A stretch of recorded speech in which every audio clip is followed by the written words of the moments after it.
I think we're going to go. This is a meeting of the Advisory Committee, August 2nd, and I call the meeting to order. Firstly, I want to say welcome to everyone. You may sit more further forward if you want us to, to hear you, but first order of business I would raise is Janet Maney this afternoon resigned from the Advisory Committee. And I have Dorianne, who is the Vice Chair, is on vacation tonight. Kathy Cook couldn't make it. She attended other meetings this week. And so we have a quorum, and we're going to continue with business. The first order of business is approval of minutes on our side so that we can agree on the past before we move on. And anybody here comments on the minutes? Okay. Yeah, I got comments from two people. I included them in the latest thing that I sent around, so that's the latest version that I'm aware of, is the red line version that I sent. So I move that we agree to the amended minutes. Second. Any discussion? Vote? Everybody on board? Accepted. I did make a change to my colleagues here on the committee that I did put times on the meetings. I think it would be easier for people who come to see us to know where and when they slot in. The first item would be the Economic Development Committee. David contacted me. I spoke to him, and he raised the point that his budget was agreed to last year with an understanding that he would address the advisory committee again about measurements before the budget process starts. Welcome, David, both of you, everybody. Why don't, I'm going to open this up.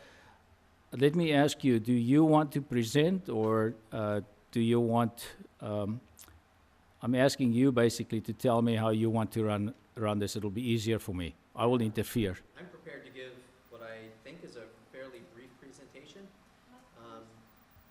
So I'm happy to do that. Oh.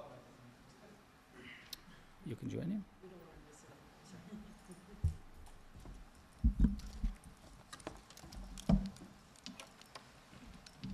Thank you, Mr. Chairman. I'm prepared to give a brief presentation. I should mention that I do have a number of our committee members and members of our team. Pam DiGiovanni, who's our Economic Development Coordinator, is here, along with Julie Connolly, who's our Vice Chair, and Claire Reynolds, who is also a member of our committee. So we've got a couple of folks who are available to kind of answer questions. I should also mention at the outset that Pam, who has been an outstanding employee of the town and an outstanding economic development coordinator for the town of Southborough, is resigning from her position. Pam's family is moving to North Carolina. So that was a gut punch that I didn't really need on Monday, but I'm so excited for her and her family that they're going to be starting a new life in North Carolina. But we're certainly going to miss her. So I wanted to recognize Pam for all of her hard work and her efforts because she really has done an outstanding job. And I think we've become friends over the last year and a half, 2 years, and I'm gonna miss having her around, and I know the rest of the committee is gonna miss having her around too. She's been really great. Moving soon? Thanks, Dave. Yes, we're going to be moving at the end of the month. Yes. And I just want to thank the advisory committee for your efforts in understanding how economic development fits in with the community, and working with the committee to ensure a better understanding of how the committee measures metrics and the importance of having a coordinator with the committee. We very much, and I am grateful for those efforts and the commitment to that, and having us here today. So thank you, Pam. There are a couple things that I wanted to cover in terms of metrics, and I really think that the kind of the organizing principle for this conversation needs to be mission versus metrics. You know, if there are issues with regard to the mission and that the mission should be perhaps something slightly different than what it is, I think that's a very different conversation certainly for our committee, and I think also for your committee, than what are the metrics and how do we measure that.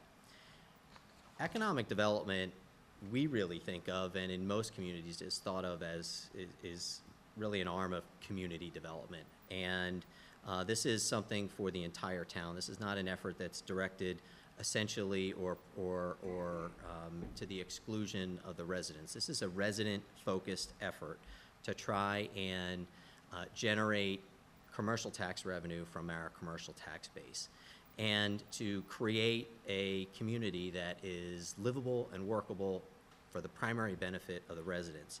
And economic development has become a core government function, really at all levels of government, certainly at the federal level, most definitely at the state level, and also at the town level. Pam did some research pulling up data from other communities. Of the 36 cities and towns in our sort of Metro West region, 22 out of 36 of them have some form of a formal economic development committee or organization in their town. Almost 20 of them staff that at some level. 15 of those 19 that have a staffed economic development person, that person is devoted exclusively to economic development. In other towns, even where they might not have an economic development committee or a specific body, many of them are still doing that work. And if you look at the data, you might not know that, but I'll give you just two examples. In Northborough and Shrewsbury, two local communities that don't have an economic development committee and don't have a specific staff person for economic development, they're still very engaged in that. In those kinds of communities, it happens at the town manager level and the assistant town manager level. But the point of all this is that this is what communities are doing nowadays because the work is just so important, and there's so much of an emphasis on trying to ease the residential tax burden because that has just become so heavy for so many of our residents. All right, so that brings us to point number 2, which is this report. This is this report which we shared with the chairman is making it count. It's from the Economic Development, the International Economic Development Council. This is sort of one of the benchmarks for how economic development organizations measure their performance. So, David, I want to interrupt you if I may. okay. You covered a lot of metrics at the previous meeting. Do you intend covering the same again, or do you just want to cover what we haven't heard before? I'm going to tell you all the things that we cover, because I don't remember what I told you at the last meeting and on some of these, if we had mentioned these specifically. I was just about to go to the specific metrics that we're going to cover, and then sort of closing with my invitation, which is if there are other issues or other things that you want us to measure, I don't think we're opposed to that. The point of this exercise being that we're hoping to come to sort of some agreed set of metrics so that when we come before you again next year, we're having a conversation as to what the numbers were and what the results of the metrics were, rather than, are you counting the right thing? Okay, if you stay to the basics, we allocated time for this. Okay. I discussed it with you. If we can look at the main points and Okay. then swing around to maybe what may be requested of you. Okay. If we look at the timing there, if you just take cognate, if you're All right. careful of that. I'll try to be fast. So we look at really 4 categories of metrics: quantitative, qualitative, internal, and external. From a quantitative standpoint, we look at things that are internal, specific to the community, to the committee and the committee's work. So that's the number of events that we do, the number of participants that come to our events, the number of news articles, the number of marketing campaigns undertaken, the number of people that we reach through those campaigns, whether we think we have achieved the objectives of our strategic plan for that particular year. those kinds of things that are specifically within our control that we can do and check it off a list and we get done. Then there are external things that we look at as well. The number of business outreach calls that we do. I'm sorry, that's an internal thing. Also, the number of businesses to whom we have worked with specifically. So those are examples of internal things that we count. External things that we look at are the number of, or the dollars of new private investments and new projects.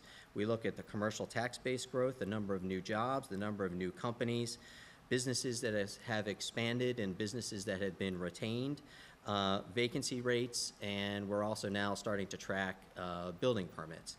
And again, these are all metrics that are taken from the recommendations of the IEDC.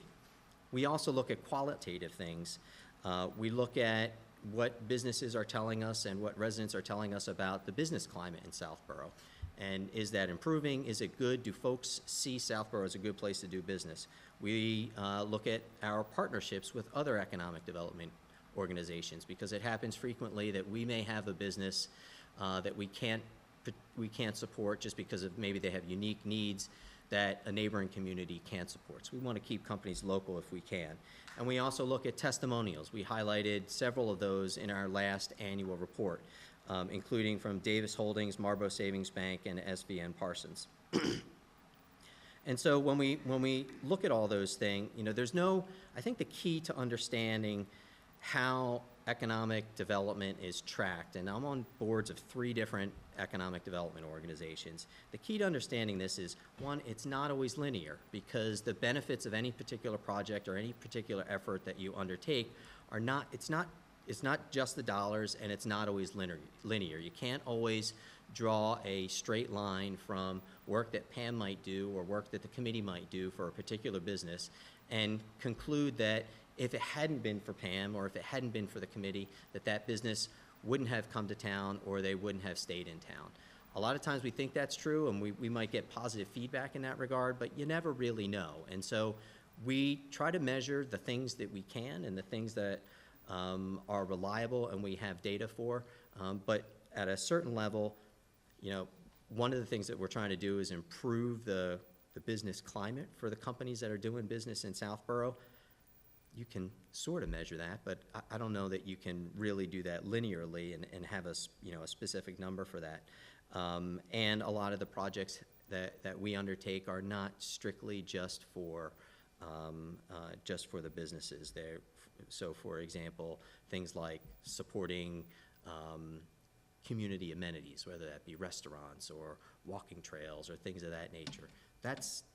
Those are economic development things that we get involved in that I don't know how you necessarily put a price tag on it. So at the end of the day, we're open to looking at other metrics. The only thing that I ask for is fairness in that it really be, if it's supporting the mission, then we're happy to count it. If it's really just pretext to try and undermine the mission of the of our committee, then I don't think that's fair. And resources. I want to make sure that what we're counting is worth counting, and that we don't spend all of our time, counting the number of paper clips when we can be out doing work for the community. Thank you, David. I'm going to ask members of the committee to pose questions and or suggest any expectations of measurements and open it up for discussion. Go ahead. Dave, I'd forwarded some comments and a question or two to the committee and to Adrian with a request that he pass that along. Did you see that? I have not seen that. Pass it on to him? Yeah. No, I did not pass it on to him. Oh, I'd asked that in my message, sorry. I still have the same concern, I guess, that I've expressed a number of times to you and the committee, in that I don't have a strong feeling about metrics per se in terms of which ones you pick. I looked at the IEDC report, and there are a lot of good measures in there. And one of the points that report, or that structure, talks about to some extent is causality. And what I continue to look for is the link between what the EDC does and those outcomes that you're measuring. And I know that's difficult, and IEDC says it's difficult, but it talks about a number of ways to measure that. Some of them are hard numbers, some of them are more subjective. For example, like you've talked about testimonials from people who say that, because the EDC did this, I did that kind of thing. Those kind of things are useful particularly, but they've got to be, well documented certainly. But again, it's not, for me at least, sufficient to say that tax revenues went up without some sort of a connection between EDC did this, this, and this, or EDC found these 3 businesses who otherwise weren't thinking about locating in Southborough, who are willing to write a letter and say, I didn't even consider Southborough until I was called on by the EDC. Those are the kind of things that I think generate tangible outcomes in response to the resources that we're spending. And I still don't see that connection in terms of what I'm hearing here. And I don't have a strong opinion one way or another on the metrics that you select, because there are a zillion of them, and there's no perfect set of metrics. But to me, you need to find a few at least that you can say, these are things we moved the needle on this one because of these things that we did, and we've got some evidence that says that the needle moved because of what we did. So that continues to be my key point. And that's where I continue to struggle with you on this question, Sam, because I guess my question to you is, what are the specific metrics within the IEDC report that you think go to the causation question that you would like us to measure? Because we didn't do this haphazardly. All the things that we look at, and the reason that we measure the things that we do are because they are supported by the IEDC and other economic development organizations. So you're absolutely right that the causation question is a difficult one to measure. So my request to you is, you tell us how you want us to measure causation, and I'm happy to consider doing that. Okay. But to simply say that we're not measuring causation, or you're not measuring causation effectively enough, I think honestly is something that is a question that, you tell me how you want me to measure it, and I'd be happy to do that. But I've read this report. I'm on the boards of 3 other organizations, and the reason we pick these metrics are because they're as close to causation as we can get. And that's why we have a lot of different numbers. We look at a lot of different numbers and a lot of quantitative and qualitative metrics because you can't do this stuff in a laboratory. You don't have a control group. Okay. And so that's why we measure them the way we do. If you'd like us to measure something else, please tell me what it is. Thank you, David. I just did, actually. Can I have somebody else ask a question? Can I answer the question? Say again? Can I answer his question? Sure, if you keep it. Yeah, you did. I just did answer the question. I said, give me a list or a set of letters from people who said, I moved to Southborough because of what the EDC did, or I didn't leave Southborough because of what the EDC did. I'm not on the EDC, so it's not my job to go through and tell you what your metrics should be. I don't, again, have strong opinion on which metrics you choose, but I do have a strong opinion on the fact that at least some of them need to be things that you can put that causality link in. And I read the IEDC report also, and they have a fairly good list of metrics that other people are actually using with causality connected to it. So I would send you back to that. And frankly, I think I'd rather have a metric that's maybe not quite the perfect metric, but is something that you can actually measure some causality in and demonstrate not just to the advisory committee, but to the public, that this is what your dollars for the EDC budget are producing, A, B, C, et cetera here. So That's where I struggle, because we've done that. In Yeah. our annual report, we gave you 4 different testimonials from companies who are saying that the EDC support for their business was important. Well, I hate to differ with you on that one, but Trask, for example, I've had 2 people tell me that he said had nothing to do with it. On a point of order, I think you've can got I it. ask, This isn't in our on a annual point of report. order, I've heard you use it. Mr. Stivers, did you talk to himself to find out whether that was his opinion? I did not, but we Good. can certainly ask. So, but anyway, regardless, I think you got to be careful to get those things. I haven't actually seen those letters, so I'm interested in seeing them. But I think that's the kind of thing that would be helpful, again, to reinforce the point. You haven't seen the letters in our annual report? No. Okay. Okay. Please go ahead. So, Dave, I think when you were just speaking, you may have answered your own question by saying that the specific metrics don't really exist. And I think in a town the size of Southborough, you aren't going to see measurable, the effects of a committee like the EDC. You may be able to get testimonials, but what you're going to see are the effects of macroeconomic swings, which, and I know I brought this up several years ago and you're very familiar with it, and I didn't have a chance to review it in detail, but the Metro West Economic Research Center report, and they just happened to do one very recently for 2017. I forget when the last one was done, but that was the last one that we had referenced. They give specific data to Southborough, but also aggregate data for all of Metro West. And if you look at that data, and I'm sure you're very, very familiar with it, which you don't have to reinvent the wheel, they do it for us. The data for all the towns, including Southborough, follow the same patterns. So as hardworking as Pam and the committee is going to be, you're not going to really affect that much change. And I'm not saying that it's not because you're not doing good work, but on a town this size, and even when you look at their data, we're down on the bottom. I mean, we're a town of less than 10,000 people with very small amount of space for growth. So I think, you know, for us to ask for metrics, for you to say we should tell you what kind of metrics you want us to tell you to get, I don't know whether that was too many back and forths, but Make your point. it maybe just isn't going to happen. You can go and ask for businesses to say, I had a wonderful relationship with the EDC. Point of order, can you make your point? But it's just not going to happen. So to say as your metrics, you're measuring numbers of events, of contacts, that's not anything substantial. There's no measurement saying that a number of something that you did provides a benefit.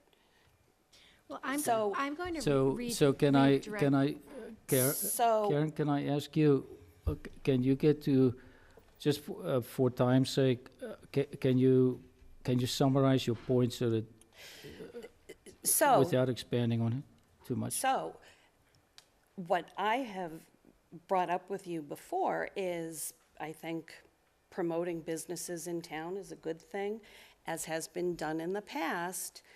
The role, the activities that have been done by the EDC, and someone in that role has been done by other town employees. And by measuring, you know, by asking for these measurements, I'm just not sure that there's an answer. And I didn't read all I'm of going this. I'm going to call you that we really, can you make the point? Go, And move on so if you'd like. if I hear it correctly, let me just ask you, what you say is that other town employees could, and in actual fact do most of the work that could or should be done by the EDC. Is that what I heard? I'm trying to summarize the point. Well, and also that it's not fair to apply the metrics that are offered in some of the public, you know, this particular publication and the other one that was given to us, which can apply to large and much larger communities where what characteristics Southborough has, just you can't scale them down to what we have. So, Okay, point made. I Could, respond to Please, Couple of points there. please go ahead. So I guess starting with your last point first, you're absolutely right that what works in one community doesn't work in another. And I think that's one thing that the IEDC recognizes and stresses, that there's no sort of one-size-fits-all set of metrics for every community, because every community is going to be a little bit differently. So I absolutely agree with you that. I also agree with you that some of these things are very difficult to measure. That is why we look at a lot of different measurements. We look at not only specific what the specific outputs of the committee and Pam and our work, but also what's happening in the larger economy. I absolutely disagree with you that you don't have an effect on those things, because although all of the communities in the Metro West might benefit to they benefit to varying degrees with the overall economic tide. And one of the examples of that is that some communities have much lower vacancy rates than other communities do for very similar properties.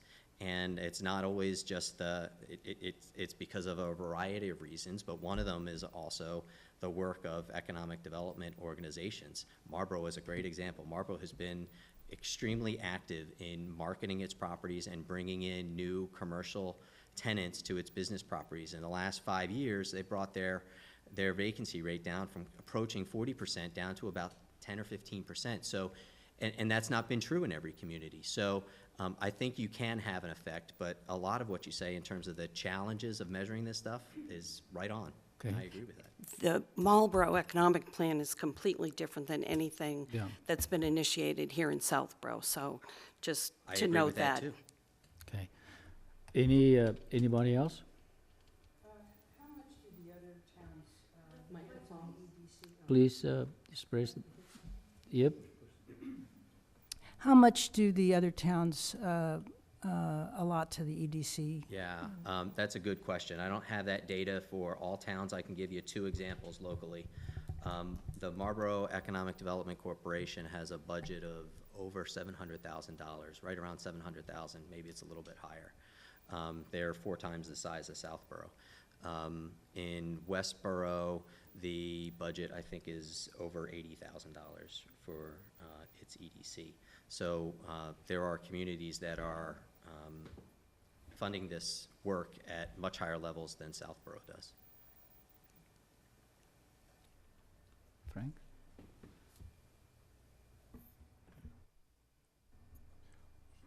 Yeah, so earlier on, you noted that the objective or the mission was to reduce the tax burden on the residential base.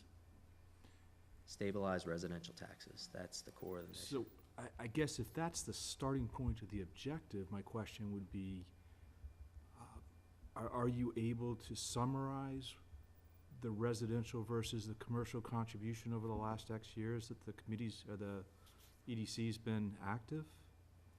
I can give you the data for last year, which is that the revenue from the commercial tax base went up around $300,000. I'd have to pull more data for you. And Do We how we- does have that that in our compare to the annual report. residential base? Yeah, I don't have the residential data. So I guess what I'm focusing on is if you identified the objective as reducing the tax burden on the residential base, there's an absolute amount and there's a percentage amount. I'd be curious in seeing how that allocation varies. And then briefly reiterating the issue, I think here that really is on the table, it's but for your efforts, where would we be? And the better you and your committee can identify the benefit that it's contributed towards that objective, the better we are. We appreciate some of that's anecdotal, but the more that's there, I think the better this committee will feel about supporting, and this committee being a subset of the overall town meeting and making a recommendation to town meeting. My sense is the better the community as a whole will feel supporting the mission and the objective. So yes, it's fuzzy in terms of connecting the dots. I think Sam shared some, but the more you and the committee can put the pen to the paper and identify the direct contribution that's attributable to the efforts of appreciating that there's the question in the background of, okay, how much of that would have happened if the committee wasn't making any effort there? And that is really the core of the difficulty and why this is such a challenge. Understood. What you're talking about is exactly what the IEDC is trying to reduce to a set of metrics, because you don't get to run a control group on this work.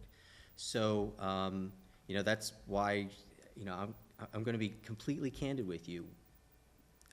Economic development organizations do the best they can, trying to measure exactly what you're measuring without the benefit of a control group. And so the metrics that they come up with are designed in a roundabout way to get around that control group problem and to try and measure that. And so, you know, we measure that as best we can, but we don't have that in a laboratory. I appreciate that the statistical analysis would be lacking.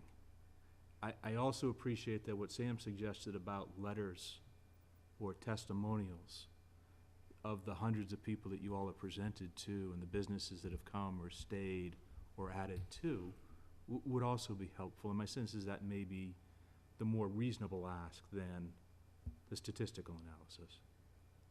Yeah, you know, but again, it's extremely difficult. I'm going to give you 2 examples of why that line of causation that you want us to show is difficult, if not impossible, to show. The first is Evan Davis's property for Davis Holdings, 54 Central Street, that old church on Central Street that now has Theracopia and I think a couple of other businesses in it. He came to town. We have been very active in working with him and supporting him and trying to get tenants in his building. And he has brought tenants to his building. Theracopia just went in there. That property generates right now about $8,000 a year in property tax revenue to the town. Would that have happened had it not been for the efforts and support that the EDC gave him? I don't know that anybody can say that would or would not have happened. We've certainly helped, and he's expressed an interest in looking at other properties in Southborough because he's had a good experience with the EDC, and the EDC has helped bring tenants to that building. So that's a good example of a project that we've been very supportive of. Another one is, I just lost my train of thought on it. But Davis is a good example of that. Oh, the other one that I wanted to mention is the Kaz property. I don't know how often Pam is talking to the broker and the company that owns the Kaz property. They're out of New York. We have been working with them trying to get that building re-tenanted. And when it does, it'll be great because it will, contribute to the tax base in our town and so forth. And it's important to have these properties full. Eventually, we're going to get a tenant in that property. Is it going to be a tenant that is secured solely because of the Economic Development Committee's support of the broker who's out there? I don't know that anybody's going to be able to say that happens. But when you do that work with all these different companies in small, tiny increments, you create a business environment in the community that is helpful, and the word gets out, and I don't know how you measure this, but the word gets out that this is a good place to do business because the town supports it. No. And that's what we're trying to work I'm for. going to take my 10. David, if I look at your charter, I, myself, and people who work with me interface with economic development organizations on a weekly basis, statewide and townwide. And we find, I can speak to it as experience, but what I find in your charter is that you bring business here. If I look at most charters, it says that it makes it friendly, easy, and smooth for people who want to come to the town to do business. I don't see, and I have to tell you, I looked up at various towns at their charters and also in some of the reports where basically it is what did they do to assist people to come here, not to actually go and fetch people to come here with limited resources. I'm just questioning, I'm kind of opening it up where to, whether, do you have to prove that you bring people here?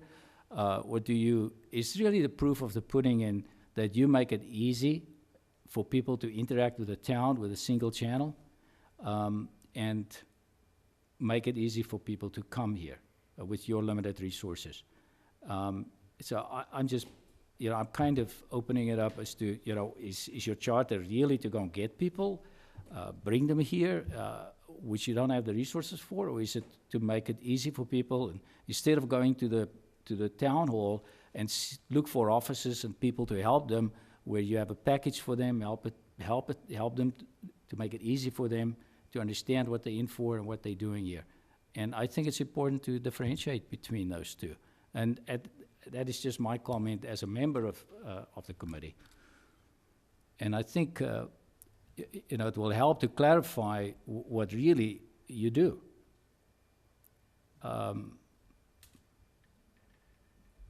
Adrian, can I So comment on that? please do. I guess, I think that's a good point, but I think we're already paying for that. In other words, we got people in the various permitting departments here who ought to already be making it easy to do business with the town.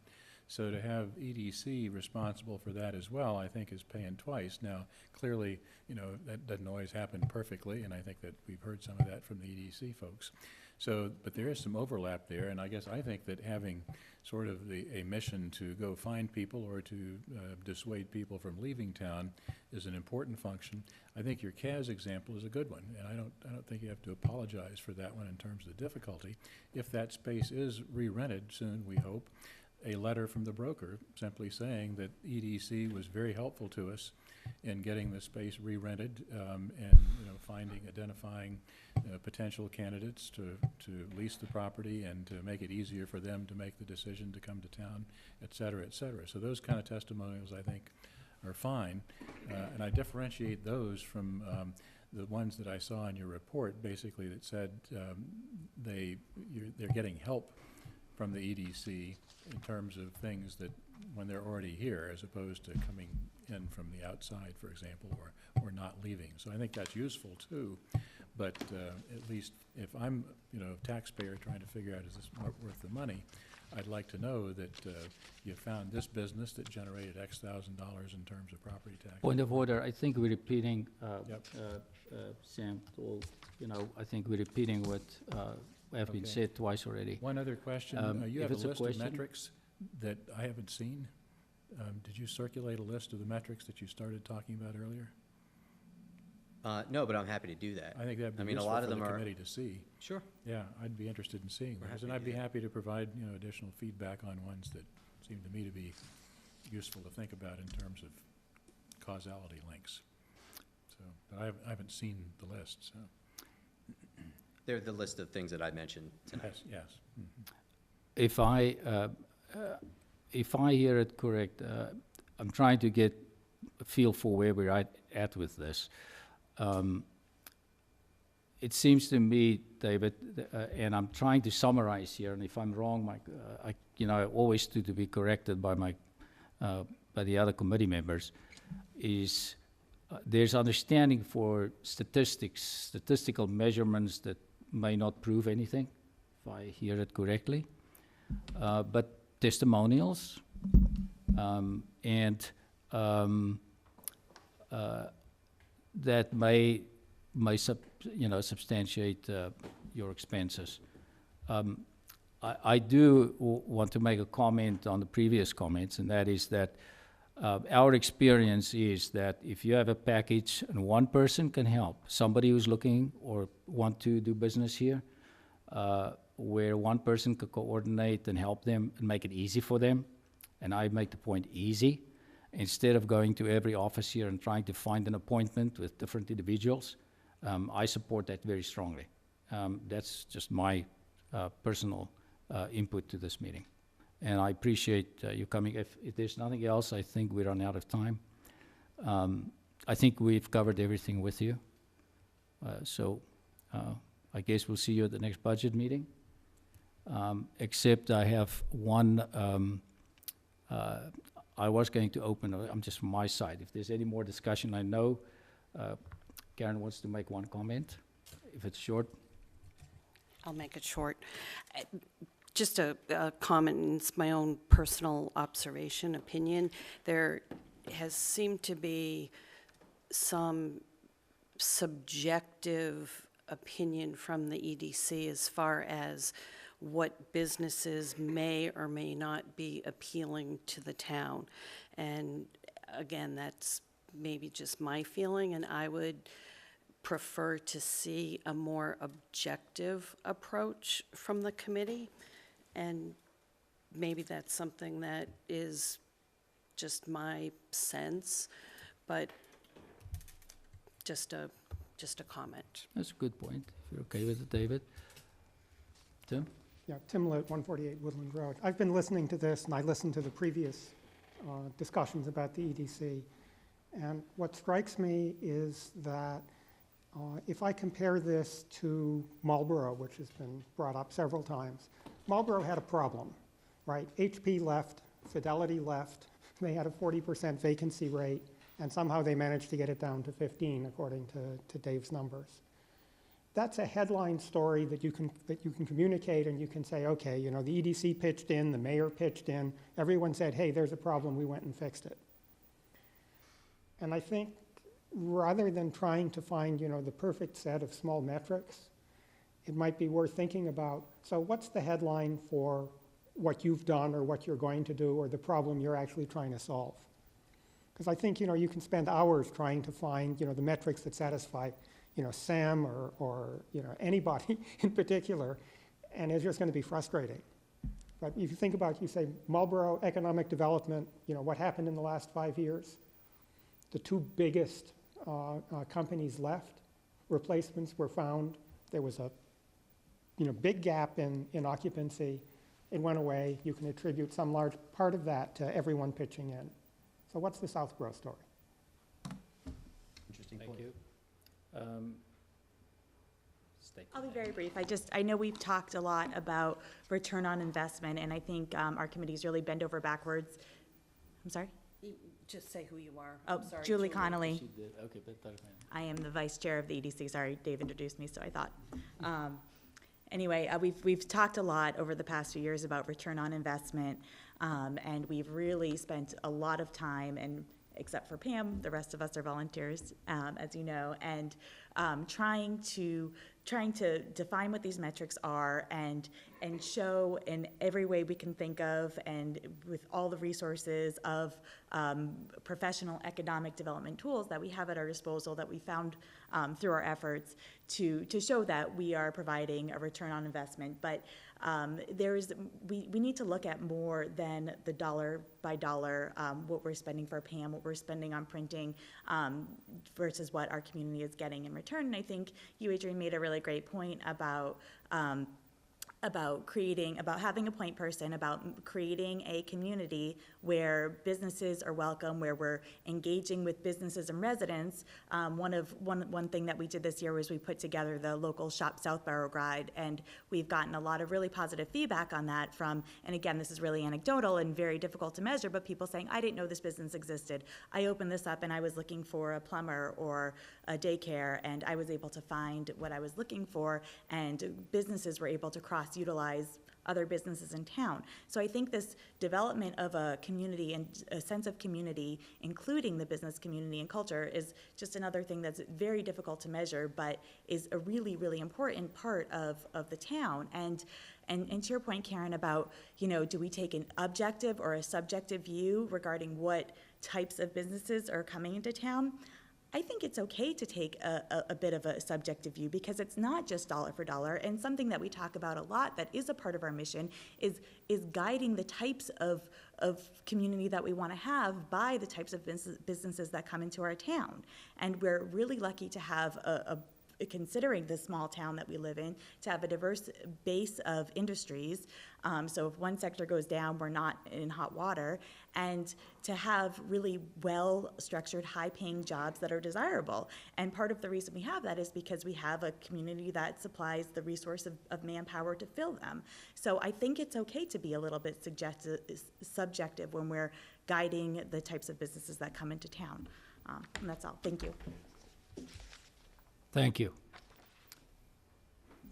And I also just wanted to make one comment. And I wanted to thank you, sir, specifically for creating awareness around addressing problems within the town, like what's that headline? Because I think that's one of the most important things.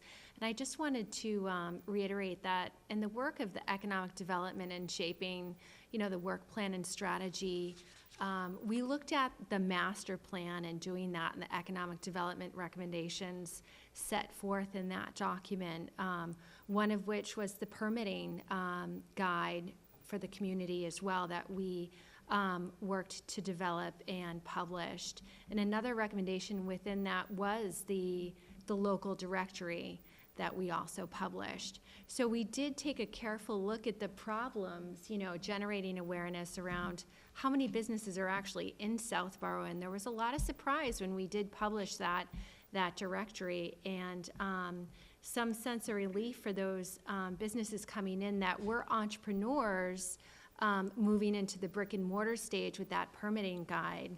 A lot of companies that I do interface with are the newbies. They've either relocated their home or whatnot, and they're looking at Southborough because it does offer that prime location at the cross sections of the transportation areas. And these companies are saying, well, I need a relief from the taxes in the higher towns. Can you recommend, an available property? I've been looking at this one online. Who's a local broker? Do you know anyone? They're really looking for that sort of triage. Where do I start the process? And to your point, it's making it easy. It's easy to work with Southborough, and I think, again, that was addressing another problem, is creating the ease for the business community and knowing that the government is taking a proactive approach to public-private development, because with the state and federal focus being so highly focused on that, small businesses and business development, that if on the local level you don't have that economic development professional tackling these issues and being present in these meetings, you don't have a voice in that conversation. So it's really a cornerstone for the community and the residents and the businesses that want that shop within the town. I have to compliment you even though you are leaving, in being so supportive. And from what I've seen, I can just compliment the work that you've done. And happy moving. Thank you. We're going to miss you. If there are no other comments, I'm going to, I think we're going to close this session. David, do you still want to say something? Well, But make it short then. I will make it very short. The Shop Sobo guide and the permitting guide have just been mentioned. How do you measure the return on investment on that? We spent a ton of time in the last year. How do you measure that? I don't know how you measure that. And it emphasizes the point that you want us to draw straight lines, and the straight lines aren't there to be drawn on a lot of this stuff. Second is testimonials. We gave 5 testimonials in our annual report last year. If nobody reads them, they don't mean anything. And so I'm happy to solicit additional testimonials and give additional information, but we've got great testimonials in here that some members of the advisory committee haven't even read. And so it doesn't do me any good to go out and get more testimonials if nobody's reading them. So I would really encourage folks before our budget process next year to take a look at the materials that we've provided, including our annual report, because a lot of this stuff is set out in our annual report, and we put a lot of time and a lot of effort to try and communicate a lot of these things to you, because they're not easy, straightforward issues all the time. So I would really appreciate if I know you folks have a lot on your agenda and a lot on your minds and a lot of issues to go through, and you probably get asked to read a lot of things. Thank you. That's not new, that's the one that you presented last year. Yeah. Right. Yeah, I did see that one. I thought there was a new one, so, and those actually aren't the kind I'm looking for, but we can talk about that later, so. I don't think anybody's asking for everything to be measured that way. David, I really hope that the committee is supportive of the function. And I think the members of the committee, I would advise the members to attend some of your meetings, to look at what you people are doing and what you are actively working on. to show some of the effort that's going in, and I would urge committee members to be better, I know some members attend some of your meetings, but I think if we get more educated on our side as well, it may help. But thank you very much for coming, Thank you. taking Happy to the do it. initiative, and good luck. May I ask, as a last closing point, what you intend to do with the vacancy? Are you speaking about the CAS vacancy specifically? Oh, no, Oh, mine. Pam's, we're gonna be advertising that, I think, as quickly as we can. I was just talking to the town administrator about that. Thank you. Thank you. Thank you very much. Appreciate the time, folks. Thank you. Likewise.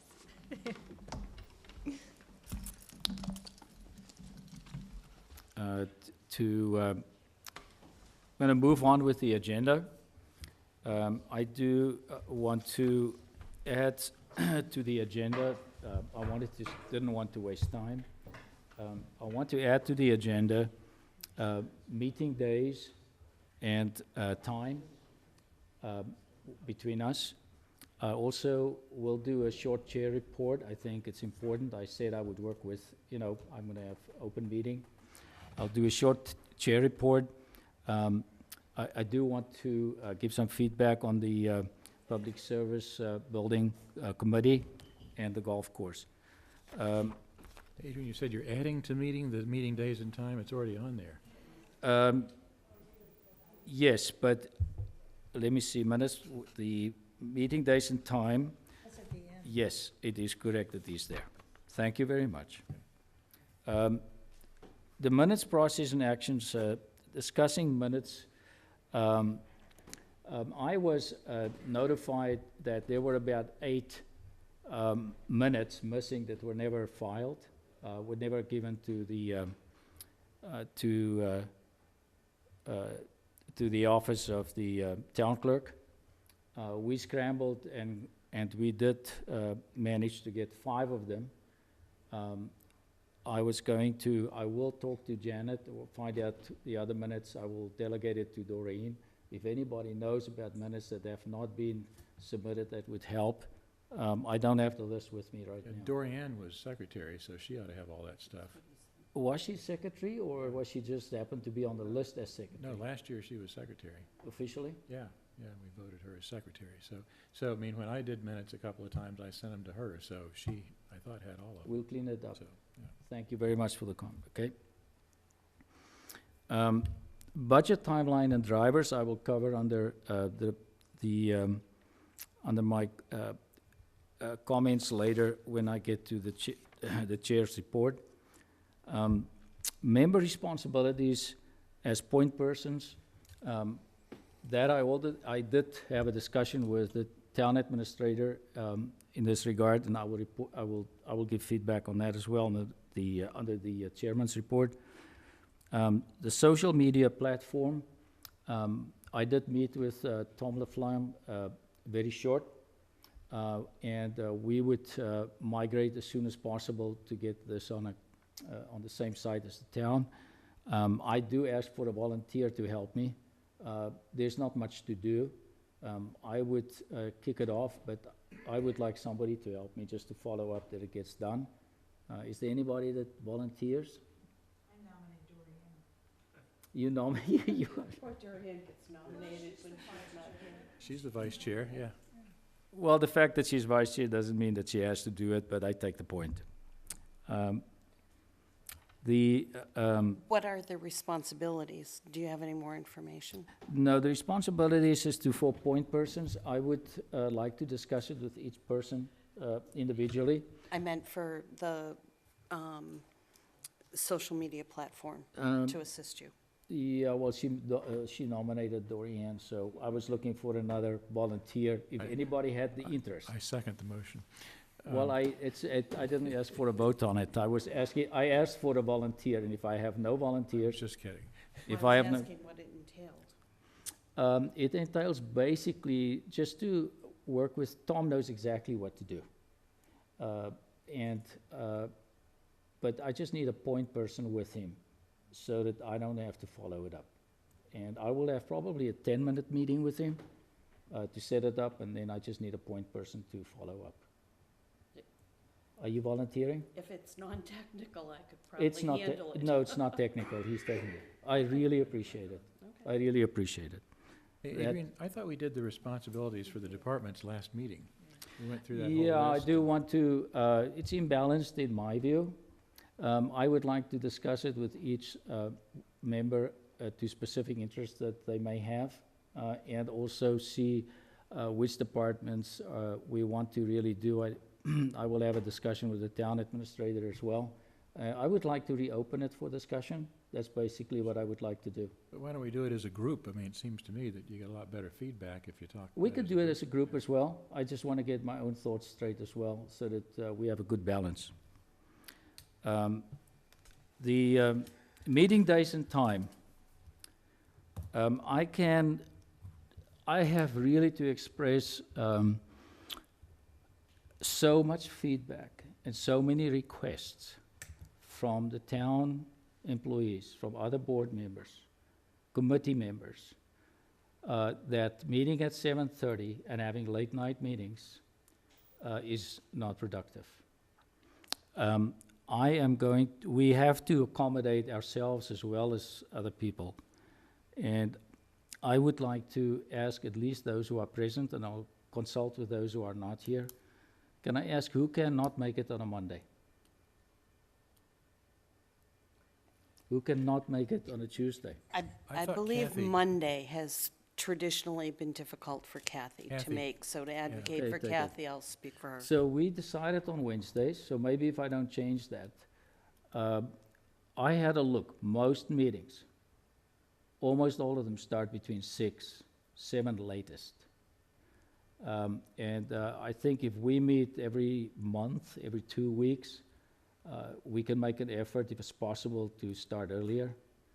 Is there anybody that absolutely cannot make it earlier? Yeah, I have a hard time. Wednesdays, just to start off with here. Yeah, I have a you hard work. time getting from downtown, so, I mean, if we aim for 7, I'll try, but, we'll probably be late some of the time, so. The alternative is that we need to cut the meetings earlier. People are just not, it's just not productive late. We get to 10:30, there's a lot of objection. Who's objecting? The committee I members or can the say departments? most people, yeah. I've had good feedback from that. I also had feedback from the town on that. And I don't know how we can work until 11 o'clock in the winter at night. If we don't start earlier, it's really difficult. Well, I mean, I would put it up for a vote, that we start, I mean, I really want everybody to reconsider and look at their time schedule. So you cannot make it until 7? I volunteer every Wednesday from 5 until 7. Okay. We got Wednesdays. Let's stay with it then for the time being. I definitely, I think we should reconsider it somehow or other. well, if we had, better timing in terms of meeting agenda time targets, then it wouldn't run so late. But I'd point out that other boards actually have meetings that run very late. Planning board goes on further, the zoning board goes on late, Concom often goes on late, so, I mean, it's not that other boards don't do late meetings. I'd rather do a later meeting than have more meetings, I guess, if that's the other Yeah, option. that's another angle to it. More meetings and have them shorter. Any but- feeling on your side? Yeah, so I'd like to think we should, as a norm, be able to wrap up by 10 o'clock in a 2.5-hour meeting. And that's not to say that there might not be exceptions, but I think 10 o'clock would be a good goal from where I sit.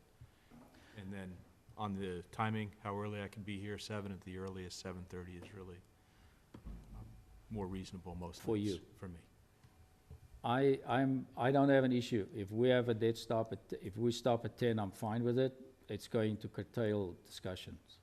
Your time, we can all be more to the point. And I think if we set that as a goal, we can do it. I think to meet more often than every 2 weeks is gonna be very difficult for some people. I know you've been asking for earlier meetings. I can make it, I mean, I don't have any problem making it, I can make it. Yeah, I can make it at 5, so I have no problem, but I do think we absolutely need to be done by 10:30, and 10 would be better. But I mean, I think it's important to have Sam here for the whole thing. So if we could start at 7:30 and Karen, and then we're done by 10.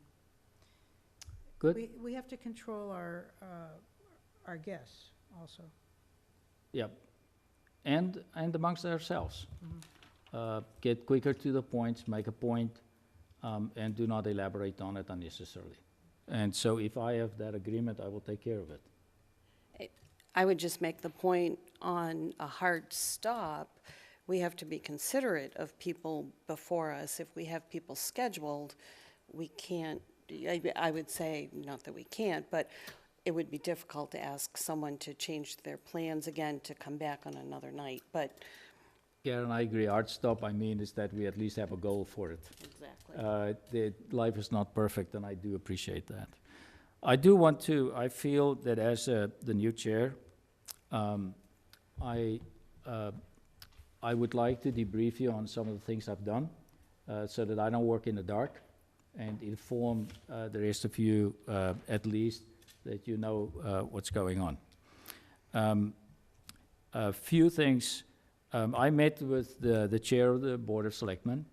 I also met with the town administrator. I met with the director of finance. I met with the town clerk, and I met with various other people, at least to establish rapport with some more. Some of the points I want to share with you are as follows. I discussed general matters on how to synchronize better the budget process from the very start to the end. I had a frank discussion regarding that with both the chair of the Board of Selectmen as well as the town administrator, and also with quite a bit of time I spent with the director of finance. And we are all in sync that we will be involved earlier on. Some of the points is the advisory, we will join, or we should be invited. Plan is to invite us to join the kickoff meeting that the town administrator and that they will have with the Board of Selectmen regarding the budget. So that at the first meeting where the budget will be discussed with targets, I will be there, and I will see who else would be invited. The next point is that the town administrator will reinstate, his plan is to reinstate the budget liaison group, which existed in the past. And that was in effect in the past, and the first meeting should be early October. And I actually have it written down, I can always forward it to you. The budget liaison group is I don't have a clear definition of it, but it's everybody. It involves both department heads and other parties. And in the past, apparently advisory was involved as well. And it used to be called the budget liaison group. That's early October. The meeting with the Board of Selectmen, the kickoff meeting, is latter part of October, and we will, the plan is that I will attend that too. Adrian? The next point, A quick comment on the budget liaison group, Judy. That group actually used to meet to lay out the ground rules, guidelines, et cetera, for the upcoming budget year for the departments, to listen to some of the department issues as on a preliminary basis, to sort of get a preview, if you will, from all interested major parties in the process. And not clear to me why that sort of dissolved. And I think part of it was we got a new town administrator who had a different view of how that ought to work. well, I did, And it became more centralized for a while, so maybe we're going back to the old world here, which I think could be helpful. so, I just want to tell you, I mean, I'm still busy, I'll give you a recap that we had very productive meetings, bringing this back, getting involved earlier. Another change would be, that is planned, is that the capital budget for the total town will be a totally separate budget. There will not be capital budgets within departments, as part of their budget presentations. Their budget, their capital budgets will be incorporated into a total capital budget, that would be, it also will make more sense from a debt, how that is looked at going forward, and that is not scattered all over. The next point is that we will look at the 5-year plan that is done by the Director of Finance, which is then used by the town administrator as well as the Board of Selectmen for tax increases. Finally, thank you. And so we will, and I will liaise, I will talk to, I think it slots in very much with what was discussed earlier on Frank's side. The 30-year plan is a difficult process. We're going to start with at least getting on the same page as to what the finance director does. It doesn't mean that we agree, but I think that could be valuable input for us as well as vice versa. So that's another aspect we will cover.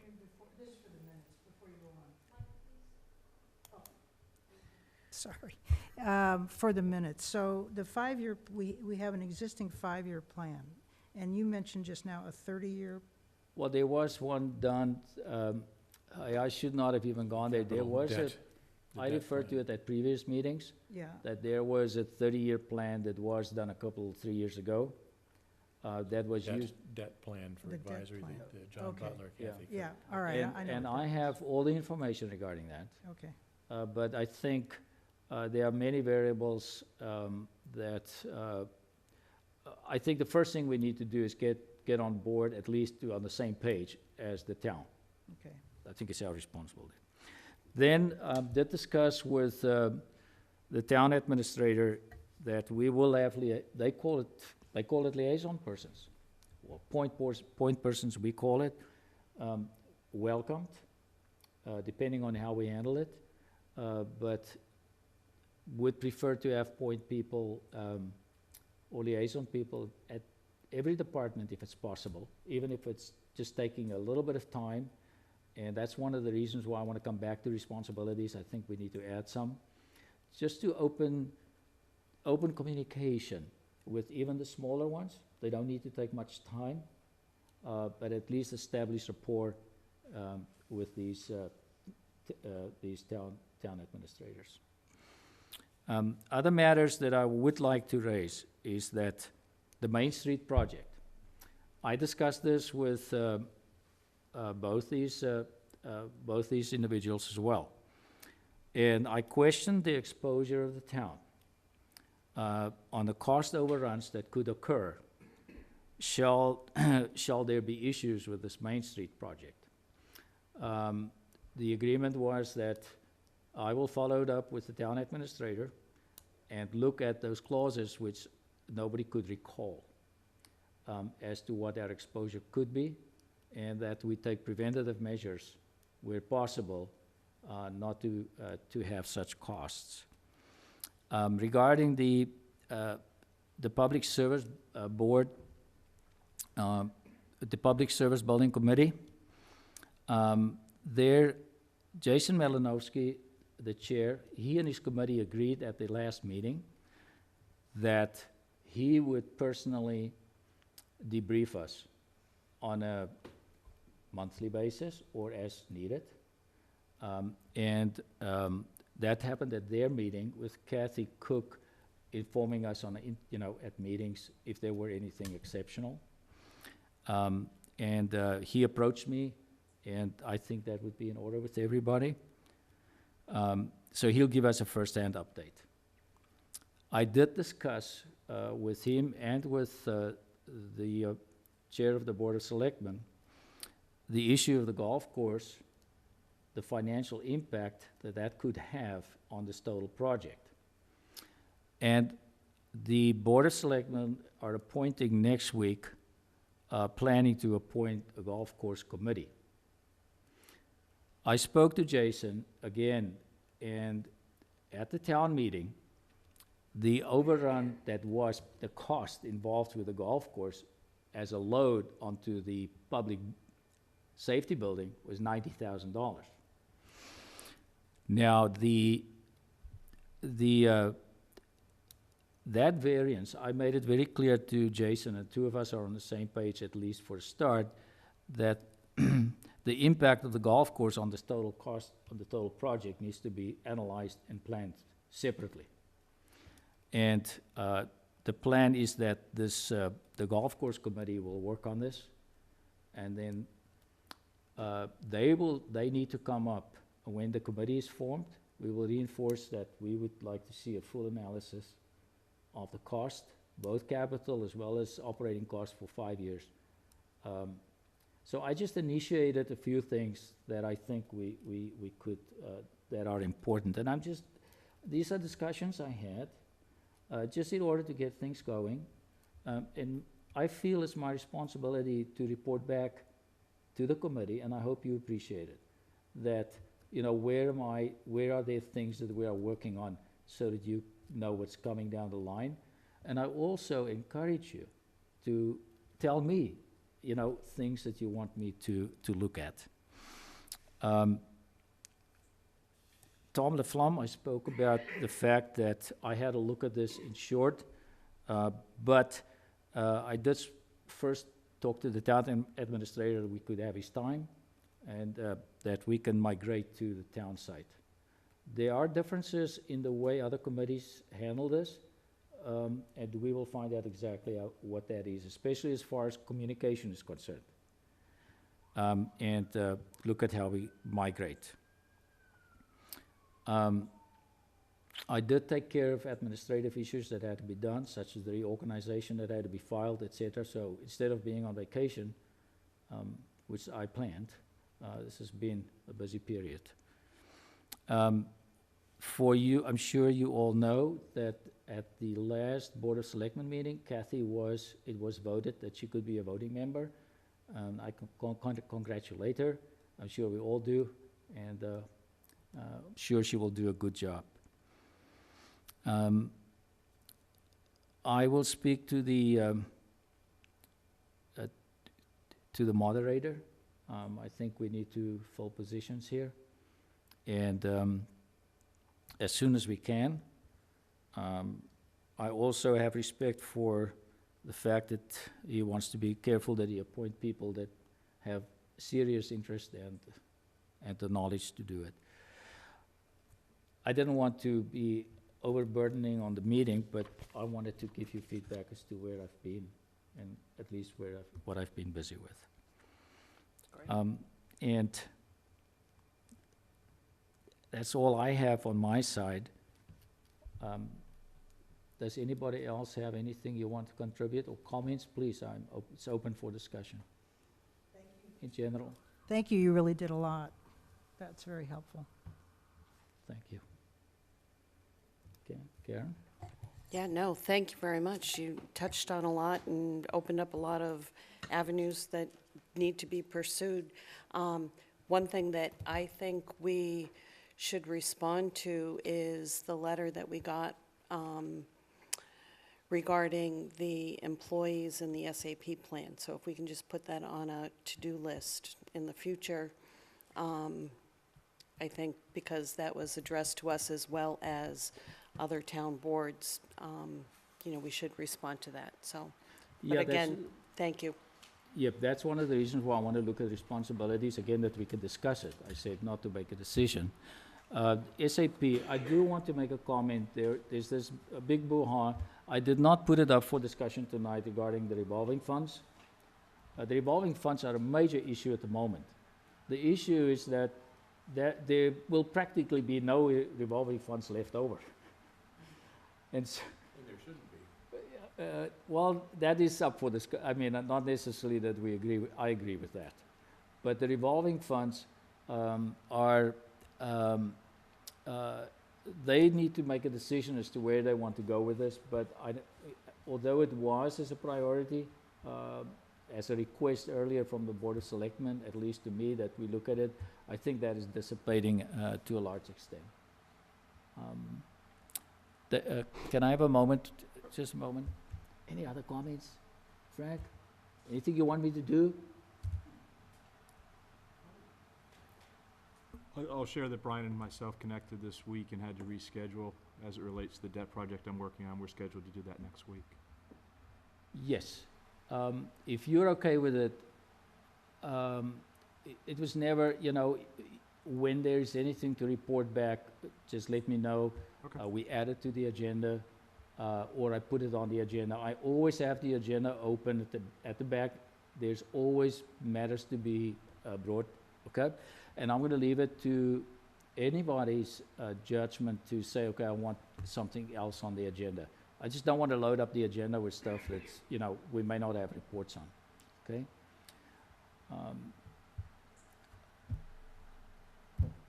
I just wanted Yes, to, sir. I just wanted to comment briefly on the website migration. I think it's important that as that's done, that all the historical data that's been archived on the social media site is moved to the town, because you've got many years' worth of budgets and preparation and discussion. And along those lines, it's important to discuss with Tom what the record retention rules are for stuff on the town website, and make sure that this stuff is classified appropriately. Because some of the record retention rules tend to throw things out on the grounds that they're old and dusty. And that may not be what you want to have happen for some of this stuff where you're going back years of master plans and historical stuff. Yeah, we touched on this basically, having been involved in migrations, I totally, it's good that you make the point. That's why I was looking for a point person to just help follow up, because it'll take a bit of time just to make sure things work properly. Well, I think it's Thank more you than very- follow-up. I think it's important to set the ground rules and to make Oh, sure yes, that those we will. are shared. And I think by default, you may not like what you get. That's positive. Well, that's, I mean, just because the kind of data that you have is different from some of the day-to-day stuff. do you have an alternative for me instead of giving me the problem? The alternative is to have the discussion and have in your mind, this is first, that you want the old stuff migrated, and second, think about how long you want it retained, and say, this is how long I want it retained, not I want it to go into the default 3-year record retention cycle. Yes. Point taken. That's all. Thank you very much. Good point. Thanks, Tim. If there are no other comments, can I move that we adjourn the meeting? Sorry, Second. before we do it, I missed a point. Although we seconded, one more discussion. We did reserve this room until June next year for Wednesday nights, basically every 2 weeks. So this is where I've had various requests, including from the moderator, that we change the venue for various reasons. Some of them, whatever it is, it is better that so we did reserve this room, and we have it available. And I did check on whether we get bumped or not. We have the room. There may be a priority from the selectmen if it's really necessary. We can make a plan or change something, but this is where we plan. If we, there have been various requests from other parties that we change the venue, including this, the moderator, and did it. There was also a request from the moderator. I did not organize personally tonight for the videotaping, but it is important for the people who come to the meetings and the presentations that were made tonight, for instance, that gets videotaped. It's not really about us meeting. It's really about people who come here to present their cases and arguments on the budgets, that is available. So it's more about what we do instead of what we discuss. So we plan to do it as often as they can handle it. If that is okay, we've already had, that was the only discussion I had, so I made the motion, it was seconded. vote. Everybody in favor? Meeting adjourned. Jerry, thank you very, very much.